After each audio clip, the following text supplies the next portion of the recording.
Okay, we are back. This is another episode of One Step Beyond. We're starting in season 2 here, but we're not going to be going in order because we're watching the first episode, but the next episode I have is like episode 17. And I have to download some more in between those. So this is the first episode of season 1 and we're going to be season 2, and we're going to be sticking with season 2 for a little bit. But we're not going to be watching them in order. This is Delusion. I hardly know what to tell you about the next half hour, except that it has been reported as true by those to whom it happened. It has been investigated, and no one as yet has been able to explain it or disprove it.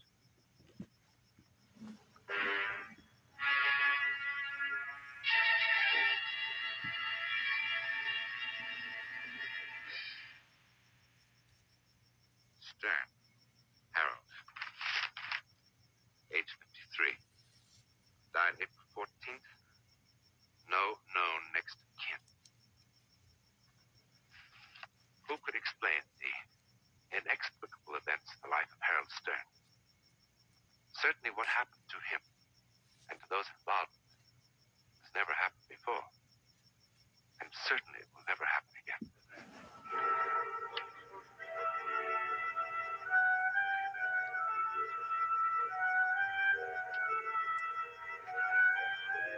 So what happened to him?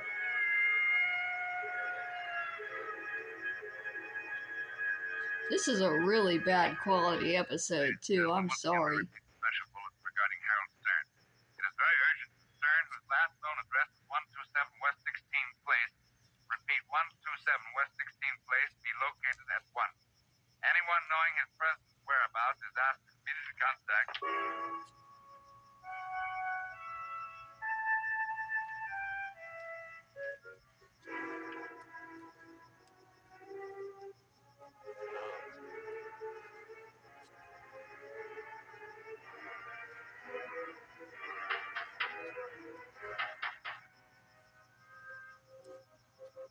Is that him at the door?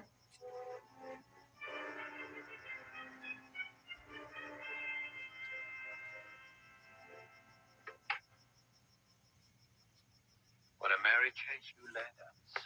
I beg your pardon? We've been tearing the city down looking for you, Mr. Stern. Afraid you made a mistake. My name is Jordan. Frank Jordan. That's the name of the mailbox. No mistake, Mr. Stern. I'm Lieutenant Barry. Dyed your hair, comb it differently, but the description still fits. Why did you do that, Mr. Stern? I tell you, you made a mistake. I don't understand this. I don't understand you. You were public enemy number 1. I'm telling you, you made a mistake. All right, now cut it out, will you? Give me the lab. We traced you through some tax accounts you used to work for. Manager said you had pledged him to secrecy. But in a case like this, this Lieutenant Barry, we finally located Harold Stern. Yeah, we'll have him moved to the hospital in 15 minutes. You will not. I get your coat, Mr. Stern. Pretty chilly outside. You can't tell me what to do. You can't treat me as if I was a criminal or something. Get out of my house. No. Wait a minute. I'm sorry. I guess I did barge in on you kind of impolitely, but this girl in the hospital is unconscious. She's liable to die any minute unless she gets a transfusion. Sorry, I'm very confused. Also, is the guy in the black coat the guy that plays the boss on Bewitched? Do any of y'all watch that show to know? You have a pretty rare type of blood, Mr. Stern. The hospital told me you're the only known donor in this whole area. There has to be others. You can't force somebody to give blood. Wasting your time here with me, why don't you go out and find some other blood donor? No time. You're going to have to find somebody else. Didn't you understand me? The girl is dying. I'm sorry, but she's just a working kid. But if it's money, I guess she can... It's not money. I never took money. Then what is it? I don't have to explain. Look, it's nothing to give blood. Thousands of people do it every day without any trouble. Then look at this card. Now look at all the dates. In the last 15 years, you must have given blood, 25 times? 31 times. Well, then you know there's nothing to it. Is there anything on that card about my giving blood the past 3 years? That's when you dropped out of sight.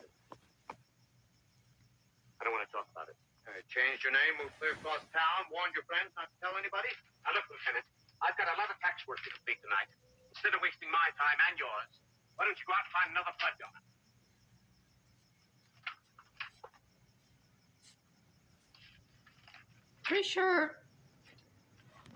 I'm pretty sure they can't legally force you to donate blood. I mean, if this was a crime, right, and he had committed a crime and the police were like, we need blood for a DNA sample, that they can do. But to say this person's going to die if you don't donate to them, so you legally have to donate, no, that's not a thing. You sign these tax returns with this new name, Frank Jordan. I suppose you've changed it legally. Yes. Fine. Got a copy of the court records around? I mean authorizing the change? No. Where do you keep bank vaults? Yes. Which bank? But to be perfectly honest, I haven't got around to changing it legally. What do you think of that? Signing a false name to tax returns? Look, those reports are absolutely accurate. I lean over backwards to have my clients file honest reports. The name's only a technicality. But the federal boys have some pretty strict rules about that. You can't. Of course, sir, that's their headache. All Trying I've to got to worry blackmail about him. is finding Harold Stern and getting him over to General Hospital. I get it. And if I give you the blood, it's like you said. If the reports are honest, the name's only a technicality. No! What kind of a crumb are you? I can't do it. I can't go through that again. It would kill me. I just can't do it. What's the matter with you? What are you talking about? Don't you think I want to help the girl? You think I'm some kind of insensitive monster? Look, I'll show you what I'm talking about. Here. I have these clippings. Man slain in robbery. Drowned in pool. Inherits millions in surprise bequest. There's no surprise to me. Inherits millions in surprise bequest. Man slain in robbery. What are these? I gave my blood 5 times that last year. Those clippings related to 3 of them. There were 2 others. One of the 2 just got a divorce a few months ago. The other is doing well, thank God. I knew he would. What are you talking about? I don't expect you to believe me. Believe what? Something went wrong that year. Whenever I gave my blood, somehow I became involved in their lives. I knew in advance what was going to happen. You mean you knew this poor guy was going to drown in a pool? Yes. Yes. Well, not exactly. Well, did you or didn't you? Well, I knew something was going to happen. Couldn't he have warned him? When or how or where? No, I didn't know that, but I knew that something terrible. I had a premonition. A voice.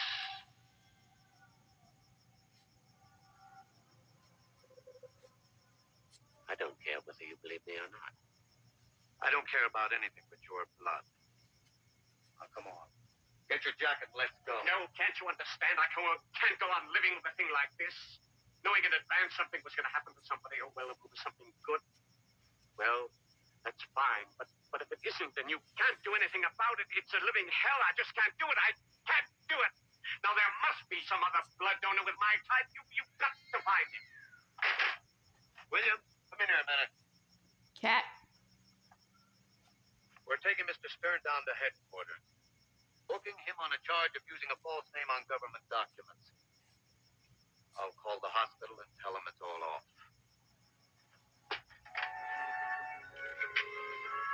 What a dick. The General Hospital.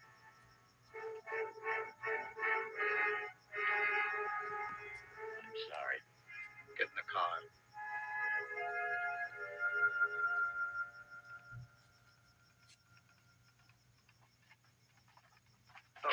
it's he. I'm Lieutenant Barrett. Yeah. You drove me right over. This man? Yes. This is the girl's father. What kind of a cheap trick is this?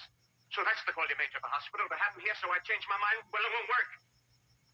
Look, mister, she's just a kid. She's just 19. I can't help her. She's all I got in the world. My mama died when she was a baby. No! She's a sweet, good-natured kid. You want money? Tell me how much, and I'll go out and get it for you. I don't care what I have to do. No, it's not the money. Well, then what is it? Tell me, what is it? I have my reasons. She's dying.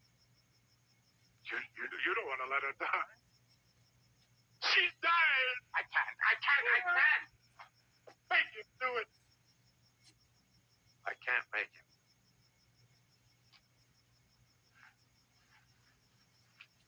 You're just gonna let her die.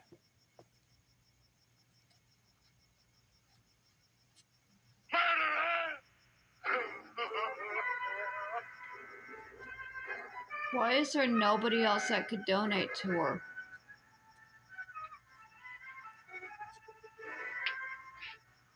Go home now, Stern. That's harsh, though, being called a murderer because you don't donate. And I know how that feels, unfortunately, because I refused to donate an organ to my mother recently, and she died. And there are people who fully believe I killed her because I chose to keep my own organs. It hurts to be accused of something like that for a choice that we all have. You can't force somebody to donate blood or organs or anything. I said get out. I thought you were going to arrest me. Get out.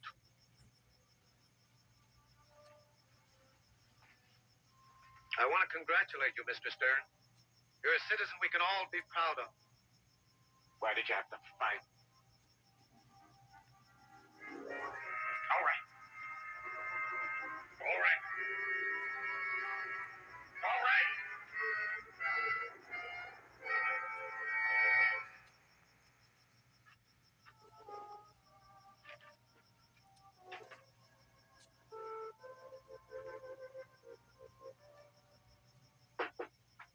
Stern? Yes?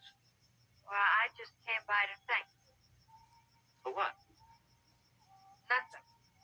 Just my life. I'm the girl who was in the hospital. Oh. I'm surprised to see you up and about so quickly. Quickly, almost a month, a whole month in that creep joint. How'd you find me? People in the lab. They shouldn't have given you my name. There were no thanks necessary. Modest. That's cute. Well, at least there's one thing that's rare about me, huh? My blood type. I am happy to see you up and about, miss. Lynn. Marta Lynn. Marta without the H. You busy? No. Won't you come in and have some coffee? I was Yeah. just having some. I guess I could use some.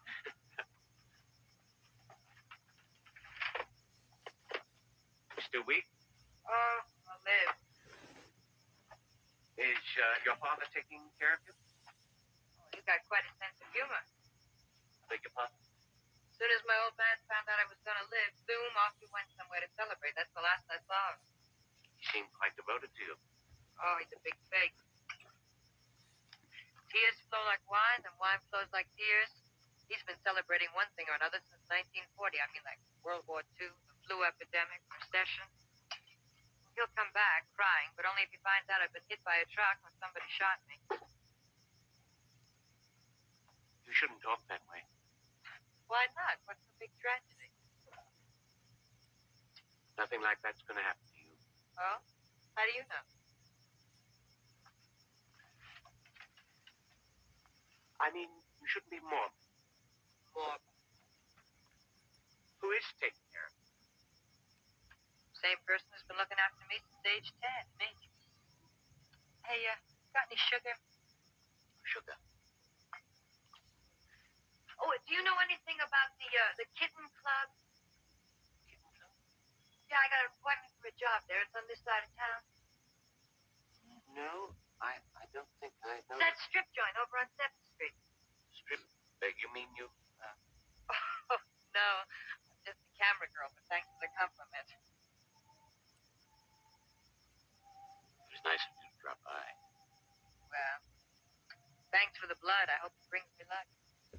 I hope so, Miss Lynn. I hope so. You know, you're really very nice. And, it's not Lynn, it's Wazinski, like my old man. And Martha with an H.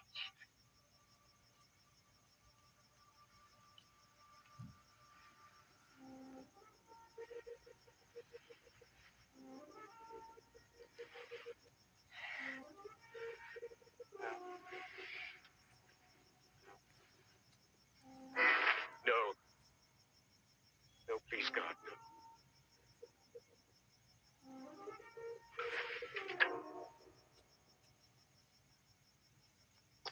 Yeah, George, that's right. Yeah, I'll meet you at court 9:30 in the morning. Well, both the men will be there. Where's the girl? Just a second, George. Where's the girl, Lieutenant? What girl? Well, I don't know. She's still in the hospital, I guess. No, she's not there. She left a week ago. Where does she live? George, hold on a second. Look, Mr. Stern, are you all right? Something's going to happen, Lieutenant. George, I'll call you back in the morning, yeah. Lieutenant, that girl's going to die. Well, it happens to the best of us. No, I mean violently and soon. That's your little crystal ball? I tell you, Lieutenant, this is no How's time. she going to die? I don't know how. Mr. Stern, maybe you ought to see a doctor. Please, where does she live? I don't know. Call the hospital. You call the hospital. I did. They wouldn't tell me.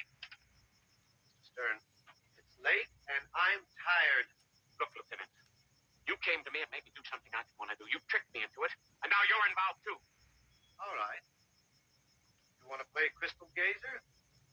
Fortune teller? Get me General Hospital. Take it easy. Relax. Fine, I'd like to come back to no peasant house. I ain't All right, just take it easy. No answer. She's in there. She came in a couple of hours ago, and I didn't see her leave. Well, she's not in there now. Come on, I've wasted enough time. It's the silliest thing I've ever heard. She did that. Wait. But I smell gas. Gas. I know it's gas. What's your pass key? Downstairs. Well, get it. Go back to It bed. is gas.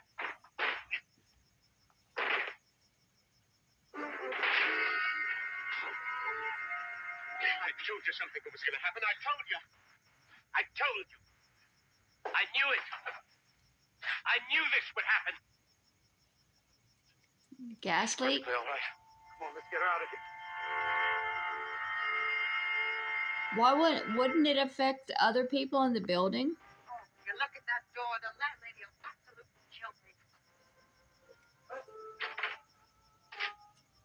What I say? She wants to see me first thing in the morning, see old He-Ho. You know, I wish you'd do me a favor and stop saving my life. Mustn't talk that way. Well, why can't you find yourself another hobby? Why don't you take up stamp collecting? Want a cup of coffee? Don't you think it's too late? Oh, it's too late for a lot of things. That dumb lieutenant with all his funny questions. It was an accident. It was. Of course. Oh, don't say of course like that. If I was going to kill myself, I wouldn't do it with a lot of smelly gas. Besides, I'm always having accidents. A couple of nights ago, I fell asleep with a cigarette in my mouth, burned a hole in the blanket. Oh, wait till Mr. Summers sees that. Must be more careful. Why? Couldn't the world struggle along without me? I mean, if it really tried. What made you stop by tonight, anyhow? We'll see how you were. Huh, no change. No loud. Did you get that job as a camera girl? No. Don't you read the papers? Some more of the famous Wazinski luck. That very night, some hold-up guy shot up the place. Now they're closed down for repair. Well, you shouldn't try to get a job in a place where there's so much danger. Danger. You shouldn't. You really shouldn't. You shouldn't. Look, Mr. Stern, you just gave me some blood. You didn't adopt me. I'm sorry. He's becoming obsessed with keeping her safe. Oh, I'm sorry, too. It's just that I'm not used to having somebody worry about me. It makes me nervous. I've got an idea. What? I'm a tax accountant now. So? Can you type? I'm hardly the secretarial type. Well, really doesn't matter very much. I mean, if you can print carefully, Kennedy. You offering me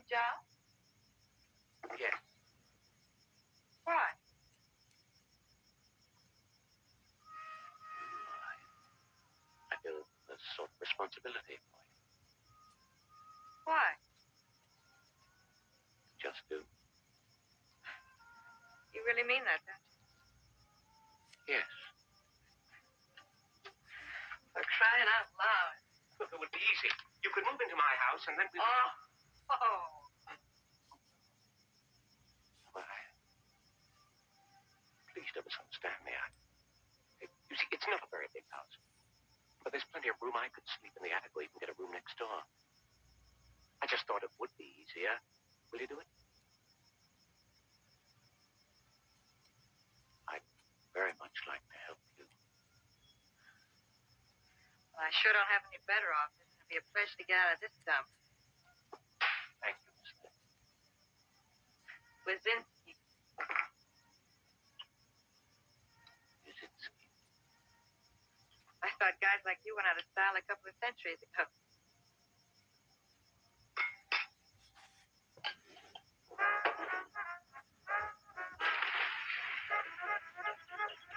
You can't keep somebody safe forever, though. We all die eventually.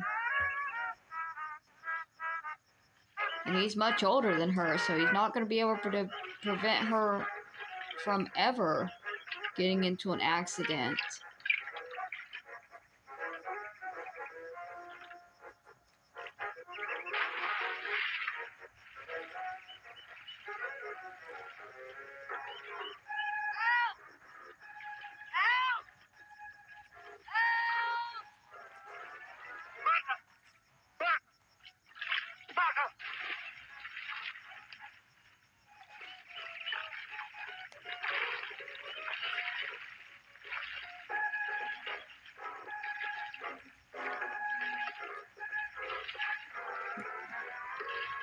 Martha, I told you not to go swimming so soon after lunch. Well, you asked me not to do so many things. I lost track. Besides, I was only kidding. I fooled him, too. Oh, your friend looked a little upset. I thought I'd make like a hero. Why shouldn't I be upset? Thank you very much, young man. For what? Big laugh. I swim 10 times better than he does. Yeah? Prove it. Please don't go in. You might get a cramp. Go under. This don't do that routine is beginning to bug me. Now, will you let go? Martha, please don't go in. Getting a little bored with being treated like a 6-year-old child, Mr. Stern. Martha! Martha! And she was never seen again.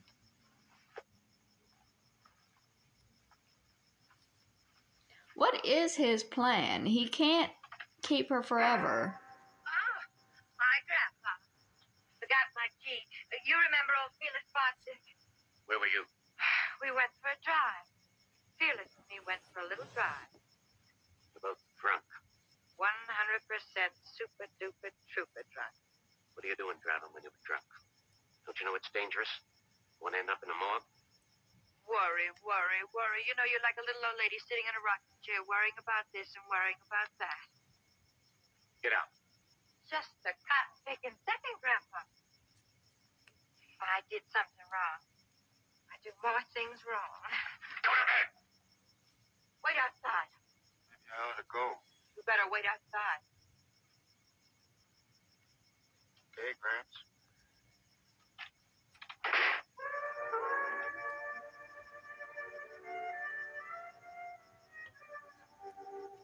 What's the matter with you? Always going out of your way to put yourself in danger. What big teeth you have, Grandpa.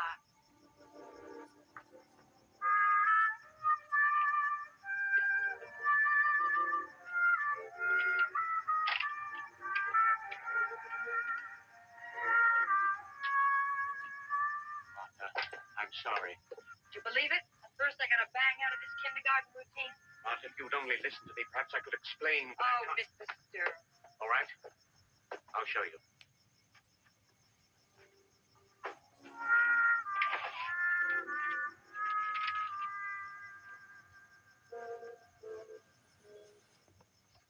Martha, I want you to look at these, and then you'll understand what I'm trying to say. Martha, please look at these. I can't let it happen to you. Every one of them.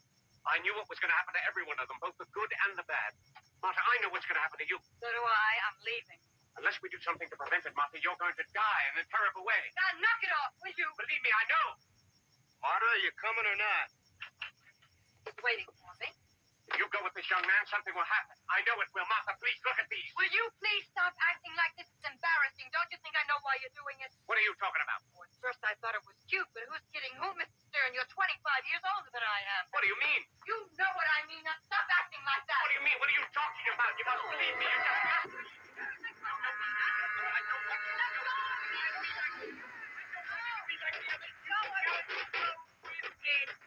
Martha died violently, fulfilling Harold Stern's prophecy, though certainly not as he had expected.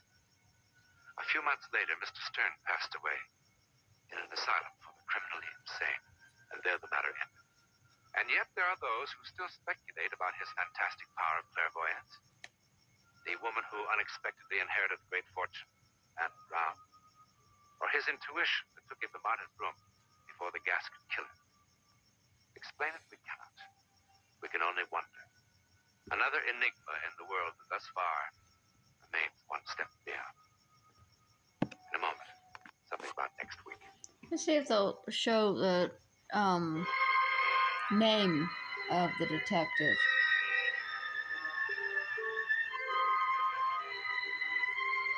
Norman Lloyd.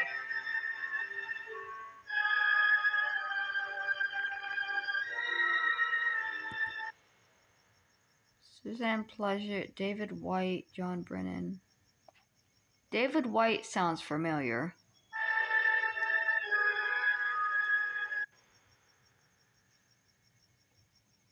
David White sounds familiar, but I don't think that's the right guy. Okay, so I looked it up on the other phone, which yes, I do only have half a screen of. And David White did play Darren's boss, Larry Tate, on Bewitched from 64 to 72. So I did recognize Darren's boss. It's weird I didn't know his name, but I knew his face because he was in a lot of stuff back then. Anyways, on to the actual story. So the concept is that every time he gives blood, he is able to have a minor premonition of what's going to happen to the person in the future. And it drives him insane because then he feels responsible when they die. But in reality, none of us are really responsible for what happens to another person. You know, just if you save somebody's life and that person goes on to commit a crime, it's not your fault because you saved them. It's just that people are people, and life being what it is, we all risk our lives every day that we're alive. It's part of being alive. If you just bubble wrap yourself to try to keep yourself and preserve yourself, you're still going to die. It's just going to take a lot longer and you're not going to have any fun. I don't believe this man actually knew what was going to happen to these people or to this woman. I think that he was just, as the title says, delusional, and he put too much on himself, too much of the world on himself. Everybody that he donated to, he wanted to protect and save, and he wanted to make it his fault that if something bad happened. But we can't think about things that way, or we will go absolutely insane.